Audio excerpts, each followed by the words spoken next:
friends. Welcome back to And the Adventure Continues. I'm Sarah. I'm Josh, and we are here to give you an update. We haven't posted in a while, so here we go. So today we're going to a British car show, and we're going to see some cool cars. And some old friends that we haven't seen in a really long time. Even better than the cars. And also give you some updates on what's going on with us and our adoption. And I also got a new job, so actually a whole career change. And so I've been enjoying it a lot. So we're just trying to figure out how far along into the adoption process that switching jobs would, impact the adoption. Yeah, like if we'd have to redo our home study or what that would mean. So here it is in a nutshell: is if you have to if you get a different job, you have to make the same amount or more, and you don't have to do any paperwork. At least with Taiwan and with our agency. Every agency is different, but for us, that was our experience because it wasn't going down in pay, it was staying the same or going up. We didn't have to do anything. No paperwork had to be redone. It was beautiful. But for now, before we give you all of the nitty-gritty of the exciting adoption updates, we're going to go to our car show and bring you along for the ride, and we'll catch up with you in a little bit.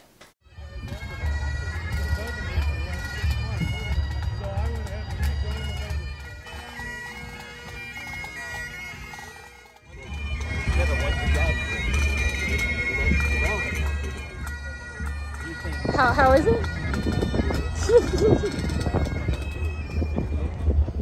Look at that.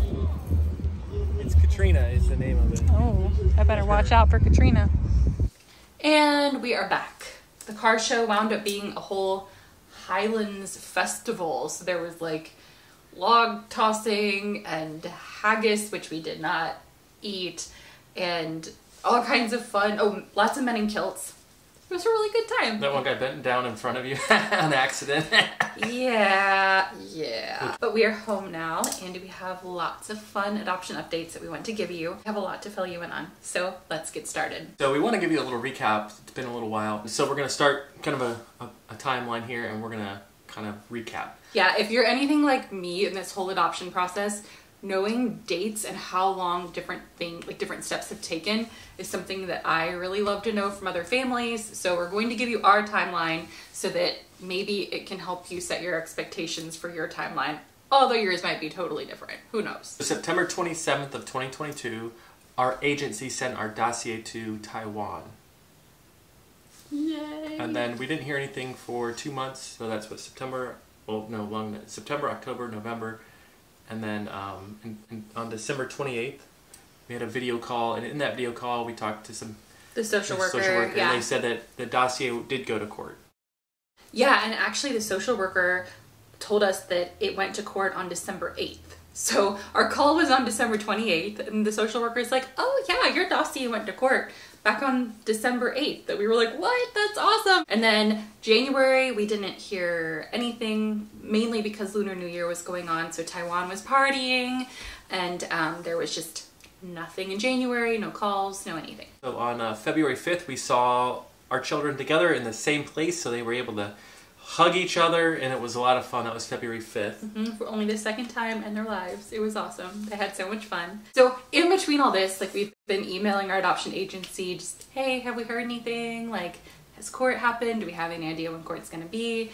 No, nothing. So on this call, we took the initiative to ask the social worker, hey, do you know when it's going to court? Do you think it'll be soon? And the social worker said, oh yeah, I forgot to tell your agency, but you had your court before Lunar New Year started. And it went really great, everything went smoothly, so now we're just waiting on rulings. After that call with our children and the social worker, I emailed our agency and I said, guess what? Court has happened, we're so excited. And our agency wrote back and said, it's time for you to do the DS-260.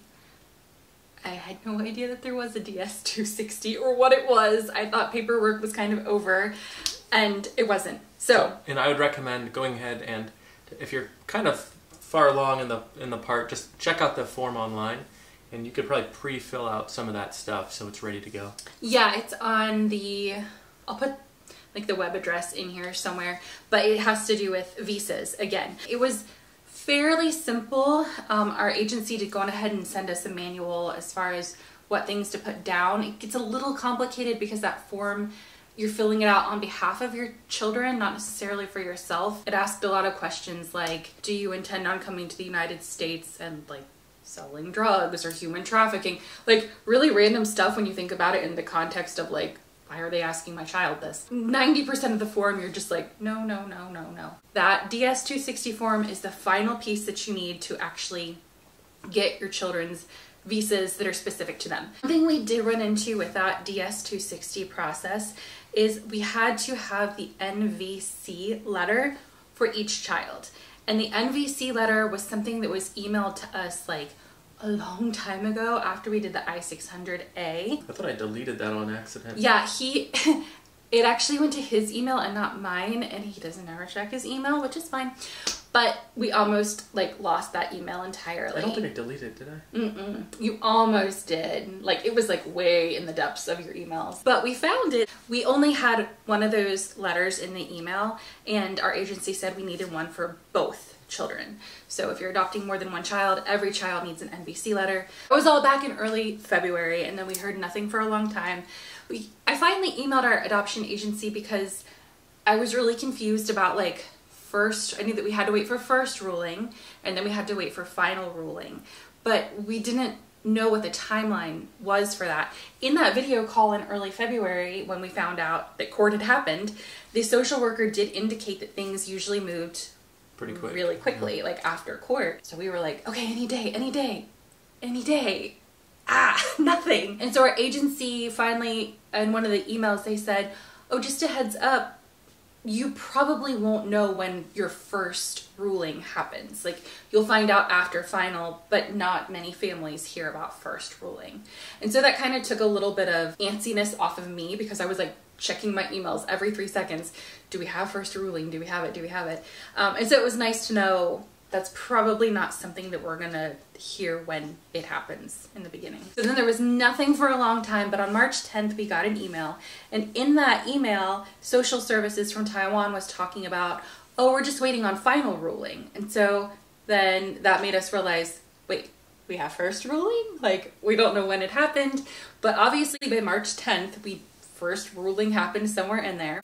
So on March 17th, we got travel dates from our agency. They were kind of like should-be travel dates, so they weren't 100% official. On the 21st, we received the official travel dates.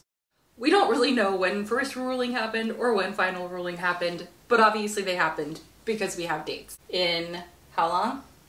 Probably... So, today's April Fool's Day. It's April Fool's Day. This is not... It won't be posting on April Fool's. This isn't an April Fool's joke. Promise. So, in a month...